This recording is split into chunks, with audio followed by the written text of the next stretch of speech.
Batikang aktres at singer na si Sharon Cuneta, magpapahinga muna sa social media.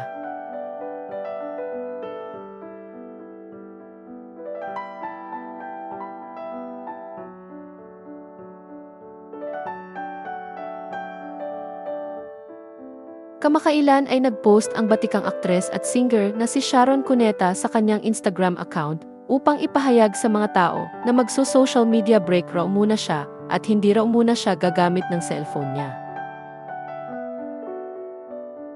Inanunsyo rin niya sa publiko na hindi raw muna siya magpaparamdam sa mga kaibigan at katrabaho niya ng ilang araw at tanging ang pamilya niya lang ang papansinin niya sa ngayon.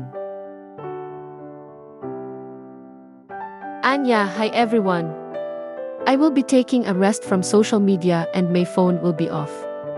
I will only use the one phone I use for my family.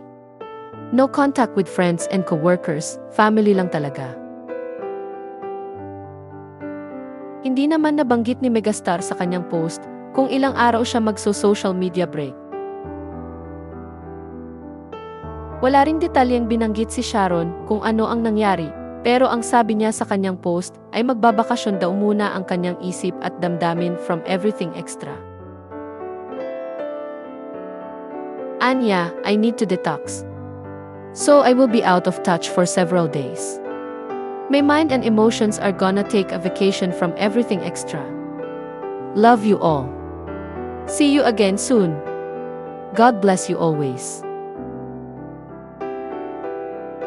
Mababasa naman sa comment section ng naturang post na mami-miss ng mga tao si Sharon at maghihintay rin daw sila hanggang sa bumalik ang aktres.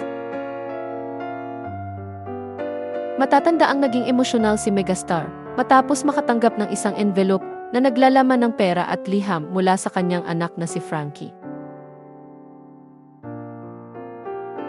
Sa kanyang post noong August 20, 2025, ibinahagi ng aktres na sa kauna-unahang pagkakataon ay nakatanggap siya ng regalong pera mula kay Frankie.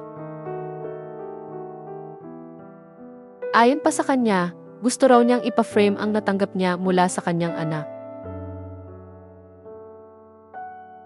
Labis naman ang pasasalamat ng singer sa pagiging thoughtful at loving ng anak niya. Ipinost din ni Megastar ang litrato kung saan mababasa sa handwritten letter ni Frankie. Sinabi ni Frankie na bagamat alam niyang tatanggihan ito ng kanyang ina at nais raw niyang regaluhan pa rin ito ng pera.